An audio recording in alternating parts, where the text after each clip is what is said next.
चलिए आगे बढ़ते हैं और अब इम्पॉर्टेंट सेक्शन पे आते हैं, क्योंकि अभी हमको product of vectors, triple, double, cross, dot सब पढ़ना है। उसके लिए अब हम आगे बढ़ते हुए कंपोनेंट और projection of vector in 2 dimension, और 2 डायमेंशन के साथ ही हम 3 डायमेंशन के कंसेप्ट भी बनाते चलेंगे। प्रोजेक्शन या कंपोनेंट एक ही बात होती है। सपोज ये XY प्लेन है, राइट। सपोज ये OP वेक्टर है, this is OP vector, right. तो इसका x डायरेक्शन में कंपोनेंट क्या होगा? Component in x direction, component in y direction या प्रोजेक्शन। याद रखिएगा, कंपोनेंट या प्रोजेक्शन का मतलब है, अगर मैं इसका कंपोनेंट देखूं तो देखिए प्रोजेक्शन या कंपोनेंट इन x डायरेक्शन होगा OM, और कंपोनेंट इन y डायरेक्शन अगर हम देखें तो ये होगा ON, राइट। ये इसके पैरेलल है, इसलिए हम इसको भी ले सकते हैं। तो लॉजिकली अगर हम देखें तो OP वेक्टर का जो कंपोनेंट है वो OM vector plus MP vector होगा।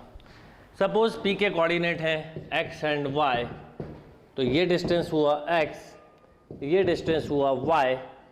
x की डायरेक्शन में स्टैंडर्ड यूनिट वेक्टर हम I लेते हैं, y की डायरेक्शन में स्टैंडर्ड वेक्टर हम j लेते हैं। तो यहाँ पर OP वेक्टर को हम ऐसा भी लिख सकते हैं xi प्लस yj। क्लियर है बात? OP वेक्टर को हम क्या लिख सकते हैं? xi plus yj। कंपोनेंट या प्रोजेक्शन का मतलब है, अगर मैं इस पर यहाँ से एक लाइट फोकस करूँ तो जो इसका शेडो पोर्शन आएगा वो कंपोनेंट होगा या लेंथ ऑफ कंपोनेंट होगी, तो ये OM आएगा। जब इधर से फोकस करेंगे तो ये ON आएगा। ओके, अब अगर मैं आपसे बोलूँ कि OP वेक्टर का मॉड क्या होगा, तो लॉजिकली हम सोचें तो ये डिस्टेंस बिटवीन 2 पॉइंट से निकाल सकते थे। अगर इससे भी निकालें तो x square plus of y square, ये हुआ component of a vector in 2 dimension. Clear है बात? अब अगर इसी को हम 3 डायमेंशन के टर्म में सोचें तो क्या होता है बताइए? अगर 3 डायमेंशन के टर्म में सोचें, ये 2 डायमेंशन लिखा है, अगर हम 3 डायमेंशन के टर्म में भी सोचें तो क्या होगा? तो 3 डायमेंशन के टर्म में केवल एक छोटा सा चेंज आएगा। सबसे पहले ये x axis, this is y axis and z axis, right. ये x एक्सिस y एक्सिस, इसका यूनिट वेक्टर I, यहाँ पर j, यहाँ पर k। अब क्या होगा अगर हमें OP का कंपोनेंट निकालना है? तो P के सबसे पहले कोऑर्डिनेट x y z होंगे। ये कंपोनेंट x की डायरेक्शन में हो गया, कंपोनेंट y की डायरेक्शन में हो गया, इमेजिनेशन करना होगा z की डायरेक्शन में। तो आप ऐसा बोलते OP vector equal to xi plus yj plus of z। और मैं अगर इसका मॉड ले लूँ, जब भी याद रखिएगा x y z का मॉड लेंगे यानी हम एक तरह से 3D की बेसिक पढ़ना चालू कर रहे हैं। तो root of x square plus y square plus of z square. Clear है बात? तो कंपोनेंट का मतलब हुआ, अगर 2 डायमेंशन में तो xi प्लस yj, 3 डायमेंशन में तो xi plus yj plus z के। मॉडुलस मतलब कार्टेशियन या एब्सोल्यूट वैल्यूज़ की बात कर रहे हैं, तो डिस्टेंस बिटवीन 2 पॉइंट से भी हम निकाल सकते हैं। चलिए थोड़ा आगे बढ़ते हैं। Component of AB along coordinate axis, right. Along coordinate axis मतलब सबसे पहले हम 2D का कंसेप्ट बनाए थे कि 2D से आपका कंसेप्ट बनाना आसान होगा, फिर उसी को सिमिलरली 3D में जा सकते हैं। अब सपोज ये है A और ये पॉइंट है B, मुझे इसका कंपोनेंट या प्रोजेक्शन निकालना है। सपोज मैं आपसे बोलूँ इसका प्रोजेक्शन इन x डायरेक्शन में निकालो, आप इस पर लाइट फोकस करेंगे तो देखिए ध्यान से, ये इसके शेडो पॉइंट आएंगे M और N, राइट। तो ये AB का कंपोनेंट MN हो गया इन x डायरेक्शन। सिमिलरली अगर मैं y डायरेक्शन की बात करूँ तो आप सोचिए इसका कंपोनेंट कुछ ऐसा आएगा, राइट। यानी ये पोर्शन हम इसको नाम PQ भी दे सकते हैं। ये जो पोर्शन है PQ, this is called component of AB in y direction, MN component of AB in x direction. अब इस पोर्शन को अगर इसके कोऑर्डिनेट सपोज x1 y1 हैं, इसके कोऑर्डिनेट सपोज x2 y2 हैं, तो आपको पता है ये डिस्टेंस है x2, ये डिस्टेंस है x1, तो इसका मतलब ये वाला डिस्टेंस हुआ x2 minus x1। Basic of coordinate के कंसेप्ट लगेंगे। आप इससे एक परपेंडिकुलर डाल लें और ये एक पैरेलल लाइन ले लें हम, तो ये कंपोनेंट इसके पैरेलल है, इसलिए इसको हम लिख सकते हैं x2 माइनस x1। सिमिलरली ये पूरा जो डिस्टेंस है ये y2 है, ये वाला y1, तो ये वाला जो डिस्टेंस हुआ y2 माइनस y1। अगर मैं अभी कंपोनेंट की बात करूं तो A B vector equal to logically M N vector plus P Q vector होगा। सबसे लॉजिकली अगर हम देखें तो M N vector plus P Q vector होगा। अब ए बी वैक्टर को हम एम एन को लिख सकते हैं x2 माइनस x1 इंटू आई, क्योंकि x की डायरेक्शन में यूनिट वेक्टर आई होता है, plus y2 minus y1 into J, right.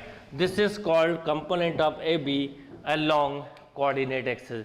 And remember, अगर यहाँ पर मैं केवल ए बी का मॉड पूछूं, मतलब आपसे मैं डिस्टेंस बिटवीन 2 पॉइंट पूछ रहा हूँ, जो कोऑर्डिनेट का बेसिक कंसेप्ट है डिस्टेंस बिटवीन 2 पॉइंट का, वही फॉर्मूला लगेगा। ये होगा x2 minus x1 whole square plus y2 minus y1 whole square. This is called mod of A B या root of x2 minus x1 whole square plus y2 minus y1 whole square. ये हुआ 2 dimension में। अगर 3 dimension की बात की जाए तो सिंपल सा लॉजिक है कि 3D में ये चीज़ क्या हो जाएगी, तो एक z एक्सिस और बढ़ जाएगा, कोऑर्डिनेट x1 y1 z1 हो जाएंगे। आप अलग से डायग्राम बनाइएगा, b के x2 y2 z2 हो जाएंगे। तो यहाँ पर ए बी होगा x2 minus x1 into I plus y2 minus y1 into J plus z2 minus z1 into K, right. और अगर इसका मैं मॉडुलस ले लूँ तो वो होगा root of x2 minus x1 whole square plus y2 minus y1 whole square plus z2 minus z1 whole square. ये हमारा मॉड ऑफ ए बी हो गया। तो अगर कंपोनेंट पूछा जाए, कंपोनेंट या प्रोजेक्शन, तो हम 2D या 3D का इस फॉर्म से निकाल सकते हैं, क्योंकि कंपोनेंट के बाद ही आप डायरेक्शन कोसाइन या डायरेक्शन रेशो पढ़ सकते हैं। जैसे ये जो कंपोनेंट है इसी को हम डायरेक्शन रेशो आगे चल के बोलेंगे, यानी x2 minus x1 is direction ratio. Ratio मतलब कि ए बी का x की डायरेक्शन में जो कंपोनेंट है या रेशो है वो x2 माइनस x1 है, y की डायरेक्शन में y2 माइनस y1 है, z की डायरेक्शन में z2 माइनस z1 है। एंड डायरेक्शन कोसाइन मतलब कंपोनेंट का डायरेक्शन, हम वर्ड बोल रहे हैं डायरेक्शन कोसाइन, तो उसका डायरेक्शन के साथ हम कॉस लेते हैं। तो कंपोनेंट क्लियर नहीं होगा तो डायरेक्शन कोसाइन या डायरेक्शन रेशो क्लियर नहीं होंगे। चलिए नेक्स्ट बात करते हैं डायरेक्शन कोसाइन की। देखिए डायरेक्शन कोसाइन का मतलब ही नाम से क्लियर होगा, और पहले हम देखते हैं डायरेक्शन कोसाइन इन 2 डायमेंशन, राइट। सबसे पहले अगर हम बात करें, सपोज ये एक ओपी वेक्टर है, OP vector make an angle alpha and beta with the positive direction of x axis। Positive direction कभी भी बोलें तो याद रखिएगा एंटी क्लॉकवाइज डायरेक्शन होगी। तो डायरेक्शन कोसाइन या डायरेक्शन रेशियो का मतलब क्या समझे हमको यहाँ पर भी वही कंपोनेंट की ही बात करनी है। ये कंपोनेंट है m, ये एक कंपोनेंट है n, राइट। तो suppose OP vector make an angle alpha with positive direction of x axis and make an angle beta positive direction of y axis, then cos alpha and cos beta is called direction cosine। cos alpha and cos beta को हम direction cosine बोलते हैं and denoted by L and M। ये 2D की बात कर रहा हूँ। कैसे निकलेगा, बहुत ही सिंपल है। यहाँ पर अगर हमने इसके पोजीशन वेक्टर लिया p के कोऑर्डिनेट लिए x y, सबसे पहले अगर मैं आपसे बोलूँ OP वेक्टर क्या होगा तो आप बोलते xi प्लस yj। अभी 2 मिनट पहले ही हमने कंपोनेंट पढ़ा है। मॉड OP क्या होगा, मॉड OP को नॉर्मली अब r भी लिखेंगे हम, root of X square plus Y square distance between 2 point से। आप बताइए ये एक कंपोनेंट है OM, राइट। अब अगर मैं आपसे बोलूँ कि ट्राइंगल OPM में कॉस अल्फा बताइए क्या होगा, तो आप कॉस अल्फा बोलते OM अपॉन OP, राइट। इस मीन्स कि कॉस अल्फा को आप बोल सकते थे OM अपॉन OP को हम R भी लिख सकते थे, तो OM equal to R cos alpha, या समटाइम्स इसको हम ऐसा भी लिख सकते थे X अपॉन R, तो ये हमें डायरेक्शन के साथ कंपोनेंट बताता है। सिमिलरली अगर मैं आपको ट्राइंगल OPN की बात करूं तो यहाँ पर cos बीटा होगा ON अपॉन OP। एंगल हमेशा स्केलर होता है, ध्यान रखिएगा। तो cos beta is equal to y upon r। Clear है बात? तो हम इनको बोलते हैं L या cos alpha, this is x upon r, m cos beta, this is y upon r। Therefore sum of direction cosine square is always 1। अगर मैं आपसे बोलूं cos square alpha plus cos square beta तो आप बोलेंगे 1, और L square plus m square पूछें तो आप बोलेंगे 1। Why 1? बिकॉज अगर मैं इसका स्क्वायर लिखूं तो X square upon R square plus Y square upon R square, LCM लिया तो X square plus Y square upon R square, and R is also X square plus Y square का root, तो root से square से root cancel, तो X square plus Y square upon this is 1। तो अब कुछ एक चीज़ें आप समझ लो अच्छे से, क्योंकि इसको एक बार क्लियर कर लिया तो कोई दिक्कत नहीं होगी। डायरेक्शन कोसाइन का मतलब क्या? अगर एक लाइन जो line make an angle alpha and beta with the positive direction of x axis and y axis, then cos alpha cos beta is called direction cosine, denoted by Lm, and L equal to cos alpha equal to x upon r, m equal to cos beta equal to y upon r, or sum of direction cosine square is always remember 1। अब ये बात हुई 2D की। Suppose यही बात हम 3D में करते तो क्या होता? सपोज यही चीज़ हम 3D में करते तो क्या करते? हमको एक जेड एक्सिस और लेना होता और यहाँ पर डायरेक्शन कोसाइन LMN हो जाते, राइट। अगर हम 3D की बात करते तो कुछ पहले तो ऐसा फिगर जनरेट होता, ये एक्स एक्सिस, ये सपोज वाई एक्सिस, ये जेड एक्सिस, ये OP वेक्टर हो गया। मेक इसके कोऑर्डिनेट होंगे X Y Z. Make an angle alpha with X axis, beta with y axis, gamma with z axis, right? ये z axis ऐसा है। then cos alpha cos beta cos gamma is called direction cosine of OP vector and denoted by L, M and N। बिल्कुल same concept है, 2D से बहुत easily समझ में आता है। अब अगर मैं आपसे बोलूं कॉस, पहले OP वेक्टर क्या होगा तो आप बोलते एक्स आई, कंपोनेंट अभी हमने निकाला था by J plus of Z के। इसका मतलब mod OP root of X square plus Y square plus Z square denoted by R. अब मुझे अगर यहाँ पर कॉस अल्फा लिखना होता या L लिखना होता तो मैं बोलता x upon R. Similarly cos beta या m ये हो जाता y upon R. Similarly cos gamma या LMN ये हो जाता z अपॉन आर। इसीलिए L square plus m square plus n square is also 1, और cos square alpha plus cos square beta plus cos square gamma equal to 1। Cos square alpha plus cos square beta plus cos square gamma equal to 1, और ऐसा भी बोल सकते हैं sine square alpha sine square beta sine square gamma equal to 2, right. ये किससे बना है? 1 minus sine square alpha 1 minus sine square beta 1 minus sine square gamma से। प्रूफ यही होगा। तो cos alpha cos beta cos gamma जब भी आए तो ये डायरेक्शन कोसाइन होते हैं, और डायरेक्शन कोसाइन का मतलब है उस डायरेक्शन का कॉस, और कंपोनेंट का मतलब है डायरेक्शन रेशो। चलिए कुछ क्वेश्चंस करते हैं, बिल्कुल कंपोनेंट पे, प्रोजेक्शन पे या डायरेक्शन कोसाइन पे बेस्ड क्वेश्चन कैसे होते हैं। ये केवल मैं सब्जेक्टिव पॉइंट ऑफ व्यू से बता रहा हूँ, कॉम्पिटिटिव पॉइंट ऑफ व्यू से तो ये पोर्शन बहुत ही सिंपल है। देखिए एक क्वेश्चन मैंने लिखा, ए का एक पोजीशन वेक्टर दिया, पॉइंट दिया हुआ है ए का 2,4 एंड बी इज, कभी भी छोटे से छोटे क्वेश्चन को कोशिश करिए एक रफ डायग्राम जरूर ले लें, B -5 -3 respectively the initial and final point of a vector B. ये सपोज वेक्टर बी है,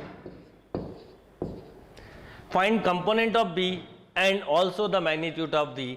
तो सिंपल, अगर हमसे कंपोनेंट पूछा है तो कंपोनेंट अभी मैंने बताया आपको कि हमें ए बी वैक्टर या बी वैक्टर मतलब component is x2 minus x1 into I plus y2 minus y1 into J, right. तो ए बी या बी वैक्टर को हम बोलेंगे, यहाँ पर x2 माइनस x1 समझाने के लिए लिखा है -5 minus 2 into I plus -3 minus 4 into जे। तो बी वैक्टर इक्वल टू मिला -7i minus 7j। This is called component of a vector, right. यहाँ पर -7 से हमें ये पता चलता है कि x की डायरेक्शन में -7 मतलब डायरेक्शन अपोजिट हो गई, -7 यूनिट कंपोनेंट है, y के में भी 7। अब इसका मैग्नीट्यूड भी बोला है तो मॉडुलस निकाल लीजिए, 49 plus 49 means 7√2। This is called magnitude and this is called component. चलिए नेक्स्ट क्वेश्चन देखते हैं। देखिए क्या क्वेश्चन है, if A and B is the point 1 2 and vector A B has component 2 6 find the point B. बिल्कुल simple question है। ये ए है, इसका पोजीशन वेक्टर 1 2 दिया है, बी का निकालना है, एक्स वाई ले लें, बट ए बी का कंपोनेंट दिया है 2 एंड 6। इसका मतलब एक्स डायरेक्शन में कंपोनेंट 2 यूनिट है, वाई डायरेक्शन में कंपोनेंट 6 यूनिट है। मीन्स लॉजिकली देखें तो ए बी वैक्टर दिया है 2i प्लस 6j, राइट। अब ए बी वैक्टर मीन्स क्या होता है, x2 माइनस x1, तो हम लिखेंगे x minus 1 into I plus y minus 2 into J equal to 2i plus 6j। i से i का कंपेयर करें तो हो जाएगा x माइनस 1 इक्वल टू 2, तो x equal to 3। Simple question है, केवल सब्जेक्टिव पॉइंट ऑफ व्यू से बता रहा हूँ। y माइनस 2 इक्वल टू 6, तो y इक्वल टू x। तो coordinate of b is simply 3,8। चलिए एक और क्वेश्चन देखते हैं। देखिए क्या क्वेश्चन है, using vector prove that the point A B C are collinear. अगर वेक्टर मेथड से पॉइंट्स को कॉलिनियर पता करना है, जैसे अगर ये 3 पॉइंट्स कोऑर्डिनेट में पता करना होता तो आप एरिया ऑफ ट्राइंगल 0 करके निकाल सकते थे, राइट। कॉम्पिटिटिव एग्जाम में आया तो फिर तो कोई भी मेथड यूज़ कर सकते हो, पर अभी हम पहले सब्जेक्टिव पॉइंट ऑफ व्यू से सोच रहे हैं। तो अगर हम यहाँ पर वेक्टर मेथड से प्रूव करना है तो सिंपल सी बात है कि ये ए है, ये बी है, ये सी। अगर ये कॉलिनियर होंगे तो एक ही लाइन में होंगे, हम प्रोजेक्शन या कंपोनेंट निकाल सकते हैं। तो जैसे मैं अगर आपसे बोलूँ ए को यहाँ लिख लेते हैं 1 2, हो सकता है डायग्राम ना हो ऐसा, 3 8 एंड -3। सी जैसे देख के पता चल रहा है -3 10, यानी यहाँ होना चाहिए अपोजिट डायरेक्शन में, बट आप ऐसा लिख दें, कोई प्रॉब्लम नहीं है उससे, राइट। अब सबसे पहले मैं ए बी का कंपोनेंट या पोजीशन वेक्टर निकालूँ तो 3 minus 1 2i 8 minus 2 plus 6j। ए सी का कंपोनेंट निकालने को मैं बोलूँ तो -3 minus 1 minus 4i minus 10 minus 2 minus 12j, right. अब आप चाहें तो इससे 2 कॉमन ले सकते थे, i प्लस 3j। इससे आप -4 कॉमन ले सकते हैं, i प्लस 3j। और आप A C vector equal to, इसको इक्वेशन 1 दे दें, इसको 2 दे दें, A C vector equal to -4 i plus 3j की वैल्यू लिख सकते हैं A B by 2, means A C vector equal to -2 times of A B. हमने वैसे ही देख के समझ लिया था पॉइंट यहाँ होगा, पर रफ डायग्राम। अब ये रिलेशन जब भी हो सकता है जबकि पॉइंट्स कॉलिनियर हो, means A B C are collinear.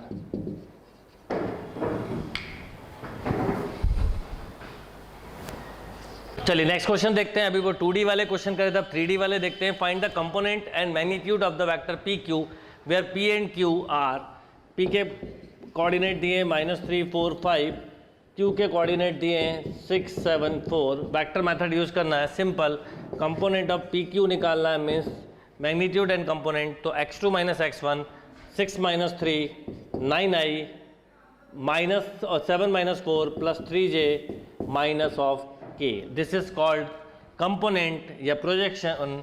अब component in x direction is 9 unit. इसका मतलब है अगर मैं आपको केवल कंपोनेंट की बात करूं, x की डायरेक्शन में क्या होगा, x एक्सिस की डायरेक्शन में 9, y एक्सिस की डायरेक्शन में 3 एंड z एक्सिस की डायरेक्शन में -1, राइट।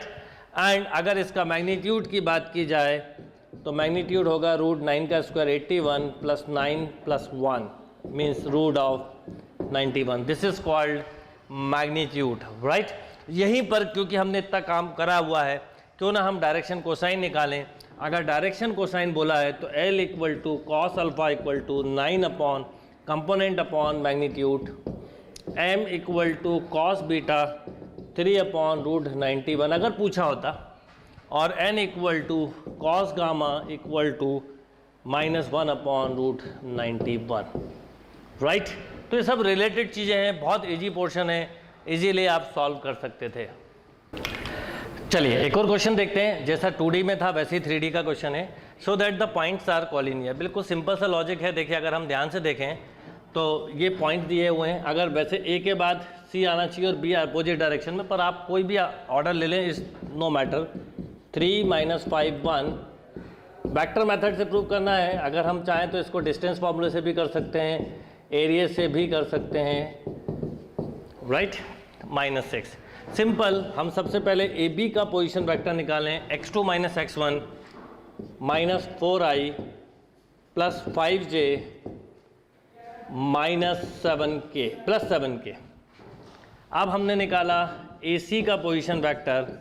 देखिए 7 - 3 4i माइनस ऑफ, तो प्लस हो जाएगा 5j, नहीं -5j माइनस ऑफ 7k. अगर मैं आपसे बोलूँ इसका माइनस कॉमन ले लीजिए तो आप बोलेंगे, माइनस अगर बाहर निकालूं या इसमें से माइनस कॉमन ले लीजिए, तो 4i - 5j -7k. देखिए यही लिखा हुआ है. तो AC equal to minus of AB. ऐसा जब भी हो सकता है जब पॉइंट्स कॉलिनियर हो, means ABC are collinear. Note करिए. चलिए एक क्वेश्चन और देखते हैं. देखिए क्या क्वेश्चन है.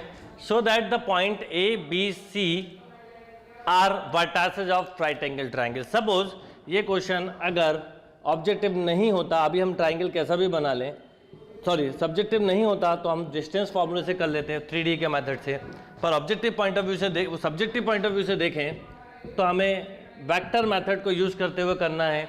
हम सभी लाइन के कंपोनेंट निकालेंगे, मैग्नीट्यूड निकालेंगे और फिर राइट एंगल ट्राइंगल का कंसेप्ट देखेंगे. तो ए के वर्टेक्स दिए हुए हैं आपको 2 - 1 1, बी का दिया है 1 - 3 - 5 एंड सी का दिया है 3 - 4 -4, राइट. क्या करना है आपको, बहुत ही सिंपल अप्रोच है. सबसे पहले ए बी कंपोनेंट निकालें. तो b - a -i -2j -6k. वहीं के वहीं इसका मॉडुलस भी निकाल लें क्योंकि उसी से कर पाएंगे. 1 + 4 + 36 √41. सिमिलरली BC निकालिए. BC पहले निकालिए. Component 2i -j plus of k. अगर इसका मैं बोलूँ मॉड निकालिए तो आप बोलते हैं 4 + 1 + 1, दिस इज √6. अब निकाल लीजिए AC वेक्टर या CA वेक्टर. तो AC तो C - a. C - a means i -3j -5k. अगर मैं बोलूँ इसका मॉड निकालो तो 1 + 9 + 25 √35. अगर हम ध्यान दें तो AC का स्क्वायर मतलब मॉड AC का स्क्वायर प्लस मॉड BC का square equal to mod of AB square के इक्वल है, means condition of right triangle. तो ये बहुत ही एलिमेंट्री क्वेश्चंस हैं. तो कंपोनेंट पर या प्रोजेक्शन पर आपको कोई भी क्वेश्चन मिले तो आप बहुत ही सिंपल तरीके से सॉल्व कर सकते हैं. Note down.